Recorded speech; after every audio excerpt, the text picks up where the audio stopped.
সাভারে কেন্দ্রীয় গো প্রজনন কেন্দ্রে দুদকের অভিযান।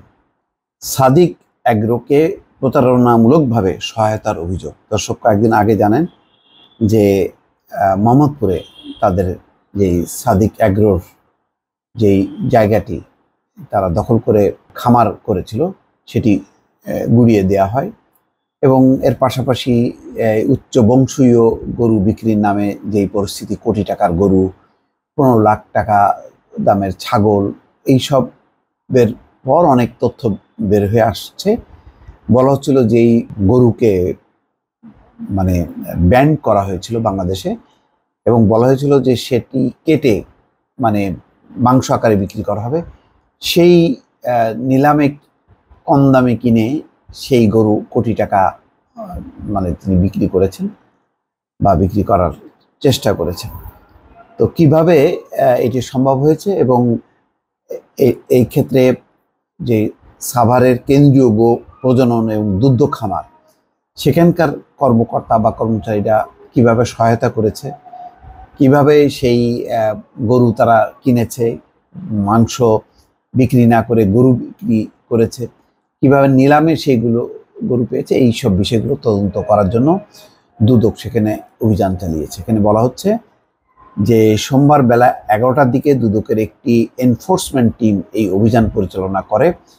অভিযানে ওই প্রতিষ্ঠান থেকে সাদিক অ্যাগ্রোর ব্যবসা সম্পর্কিত নথিপত্র সংগ্রহ করা হয়। তাতে সাদিক অ্যাগ্রোকে নিয়ম বহির্ভূতভাবে সহায়তার কিছু তথ্য মিলেছে। দুদকের প্রধান কার্যালয় থেকে 9 সদস্যের একটি এনফোর্সমেন্ট টিম গঠন করে অভিযান শুরু করা হয়। এর আগে শনিবার রাজধানীর মোহাম্মদপুরের 7 মসজিদ এলাকার সাদিক অ্যাগ্রোর পুরো খামার গুড়িয়ে দেওয়া হয়। খাল উদ্ধারে ঢাকা উত্তর সিটি কর্পোরেশনের উচ্ছেদ অভিযানের 3য় দিন খামারটি একেবারে ভেঙে দেওয়া হয়। বৃহস্পতিবার উচ্ছেদ অভিযান শুরু হয়।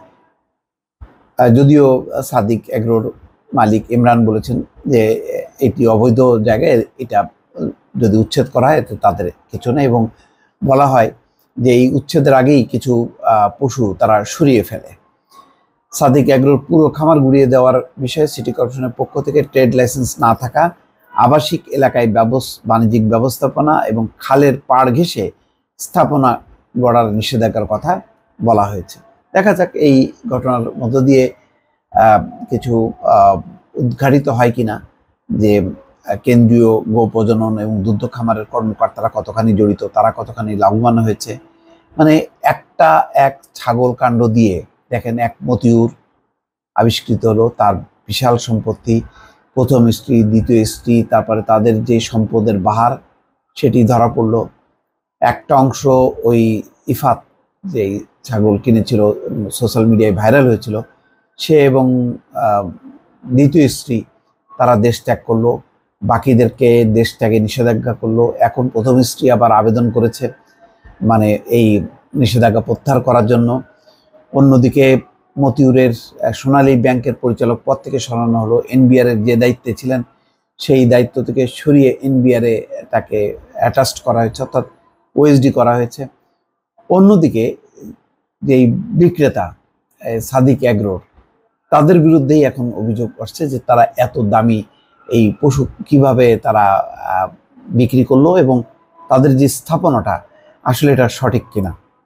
দেখা গেল সেটিও একটা অবৈধ স্থাপনা, যার কারণে এটি গুড়িয়ে দিয়েছে। মানে এক ছাগল দিয়ে শুরু হলো যে পরিস্থিতিটা, তাতে সমস্ত কিছু ওলটপালট হয়ে গেল। এমনই হয়, দুর্নীতি যখন একেবারে পাহাড় সমান হয়ে যায় তখন কোনো একটা ছিদ্র দিয়ে কিন্তু এভাবেই সব কিছু শেষ হয়। এখন এটা কতটুকু শেষ হবে, কতটুকু পর্যন্ত পৌঁছানো যাবে, সেটাও এখন দেখার বিষয়। দর্শক, ভালো থাকবেন। আল্লাহ হাফেজ।